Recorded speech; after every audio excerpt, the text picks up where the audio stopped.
মাননীয় প্রধানমন্ত্রী চীন থেকে এলেন, সাংবাদিকদের সাথে বসলেন, ব্রিফ করলেন। আপনার বক্তব্যের ফলাফল কি হলো? জনদুর্ভোগ বাড়লো না জনদুর্ভোগ কমলো? এই প্রশ্নটা আমি রাষ্ট্রের নাগরিক হিসাবে আপনার কাছে রেখে গেলাম। আপনি দেশের একটা গুরুত্বপূর্ণ চেয়ারে বসে যে সিদ্ধান্ত দিয়েছেন বা যে কথাগুলো বলেছেন, সেই কথাগুলো রাষ্ট্রের জন্যে কতটুকু যুক্তিযুক্ত সেটা আপনিই ভালো জানেন।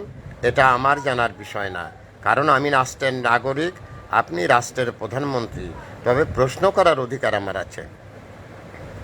আমরা কি চেয়েছিলাম? আমরা দেশের সাধারণ মানুষ কি চাই? জনদুর্ভোগ কমানো।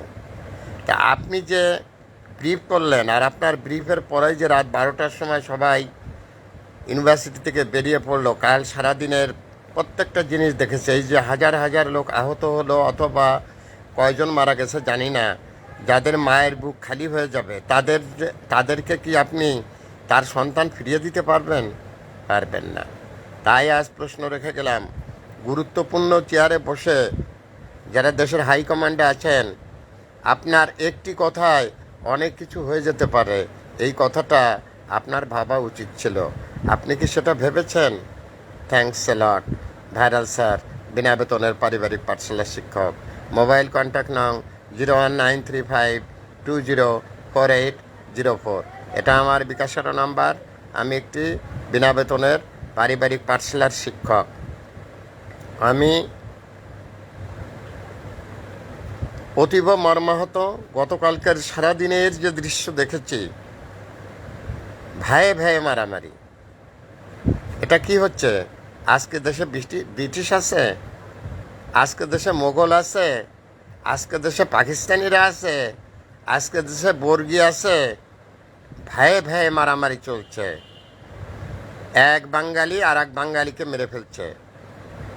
এই যে সহিংসতা, এই সহিংসতাকে বিস্তার করা ভালো, না এই সহিংসতার মূল উৎপাদন উপড়ে ফেলা ভালো?